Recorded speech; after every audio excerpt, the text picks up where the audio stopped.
Foi. Motivation.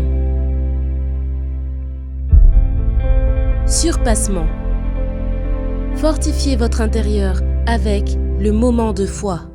Agé chapitre 1, s'il vous plaît. Agé chapitre 1. Dit comme ça.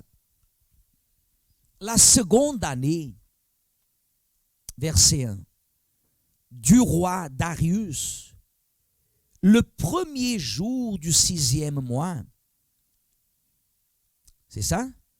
La parole de l'Éternel fut adressée par Agé le prophète à Zorobabel, fils de Shealtiel, gouverneur de Juda, et à Josué, fils de Jotsadak, le souverain sacrificateur, en ces mots. Ainsi parle l'Éternel des armées. Ce peuple dit, le temps n'est pas venu, le temps de rebâtir la maison de l'Éternel. C'est pourquoi la parole de l'Éternel leur fut adressée par Agé, le prophète, en ces mots. Est-ce le temps pour vous d'habiter, vous demeure l'embrisée, quand cette maison est détruite? Ainsi parle maintenant l'Éternel des armées. Considérez attentivement vos voies. Vous semez beaucoup et vous recueillez peu.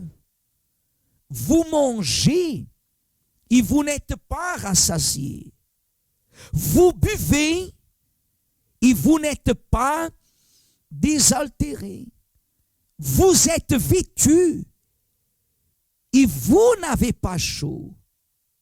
Le salaire de celui qui est à gage tombe dans un sac percé. Ainsi parle l'Éternel des armées. Considérez attentivement vos voies. Montez sur la montagne, apportez du bois et bâtissez la maison. J'en aurai de la joie et je serai glorifié, dit l'Éternel. Regardez ce que Dieu a dit à ce peuple au verset 2. Ainsi parle l'Éternel des armées. Ce peuple dit, le temps n'est pas venu, le temps de rebâtir la maison de qui? De l'Éternel. Église, laissez votre Bible ouverte, mais regardez-moi. Le temps n'est pas venu, le temps de rebâtir la maison de l'Éternel. Le temps qu'il parlait, c'était la façon qu'il considérait. Par exemple, quand nous regardons le monde comme il est, quand je regarde le monde et tout ce qui se passe, une année, que je pourrais presque dire qu'aucun d'entre nous a vécu une année dans le sens physique, terrestre, comme l'année que nous avons vécue, cette année de 2020, que tant que nous vivrons, on ne va jamais l'oublier. Mais, pire que ça, c'est que quand on regarde en esprit l'année qui arrive, l'année 2021, nous voyons que les choses ne pourront jamais être meilleures que jusqu'à maintenant. Pourquoi? Les conséquences dans l'année qui arrive s'annoncent beaucoup plus pires que celle qui finit. Les conséquences. Vous comprenez ce que je veux dire? Oh non. les conséquences, Église. À chaque situation, il y a des conséquences. Les conséquences ne sont pas encore arrivées. Bon, c'est que dans ces jours-là, on entendait beaucoup parler quand la personne fait quelque chose d'erroné, après viennent les quoi? Hein? Les conséquences. Après viennent les conséquences. Les conséquences ne sont pas encore arrivées. Mais tant de personnes sont mortes avec le coronavirus. Avec ou sans coronavirus, il y aurait toujours beaucoup de morts. Mais on n'a pas l'habitude de vivre comme on a vécu. Mais les conséquences, les séquelles qui s'annoncent, vous pouvez être sûr et certain que l'homme en lui-même, il n'est pas prêt pour ça. Mais les personnes, elles ne considèrent pas les temps pour comprendre la valeur de la maison que Dieu parle, qui est notre vie, qui est notre corps. Vous voyez que dans cette campagne d'Israël, nous sommes en train de prier afin que la présence de Dieu, la plénitude de Dieu agisse dans tous les domaines de notre vie. On ne veut pas seulement le Saint-Esprit pour dire oui, je suis baptisé du Saint-Esprit, alléluia, alléluia. Et la personne, elle dit qu'elle est baptisée du Saint-Esprit. Non.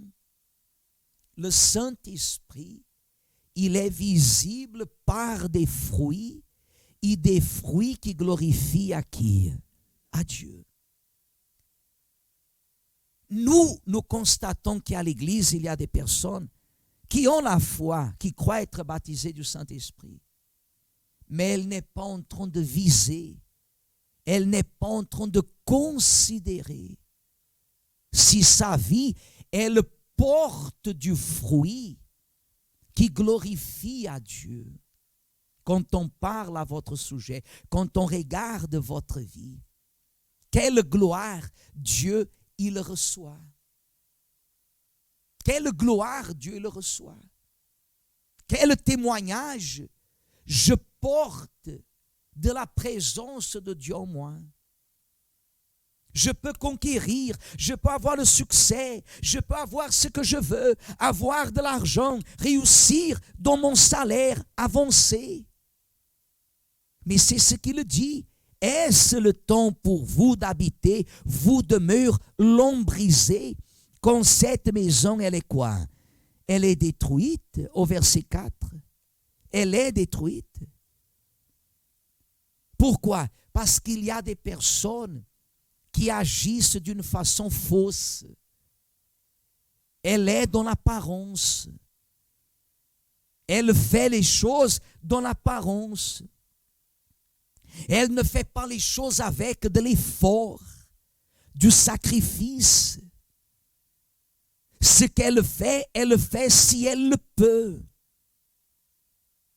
Elle le fait si elle a la condition normale. Si la situation s'annonce un peu plus délicate, non, je ne peux pas. C'est pour cela qu'il dit au verset 7, « Ainsi parle l'Éternel des armées. Considérez, comment, Église? Attentivement, vous voyez. Montez sur la montagne, apportez du bois. » Regardez, pourquoi monter sur la montagne? Pourquoi aller dans la montagne chercher du bois? Si on peut aller dans les bosques, comme on dit ça, dans la forêt. Parce qu'il est en train de dire comme ça, agissez envers moi avec de l'effort. Ne faites pas les choses si vous pouvez le faire. Il y a des personnes qui viennent à l'église si elles peuvent venir. Il y a des personnes qui elles lisent la Bible si elles ont le temps. Il y a des personnes qui mènent une vie extra. Elle a une vie. Ma vie, c'est comme ça. Si je peux, après, je vais à l'église. Si je peux, je fais les chaînes de prière. Si je peux, je vais chercher ma guérison. Si je peux, toujours basé sur une supposition. Et ici, Dieu, il ne facilite pas. Il dit, montez la montagne. Agissez en montrant que ce que vous faites pour moi, ce n'est pas quelque chose à la légère. Montrez que vous tenez à m'honorer, à honorer Dieu. Mais des fois, la personne, elle fait la chose à la légère. Elle fait la chose n'importe comment. Elle ne valorise pas. Elle fait les choses à sa façon.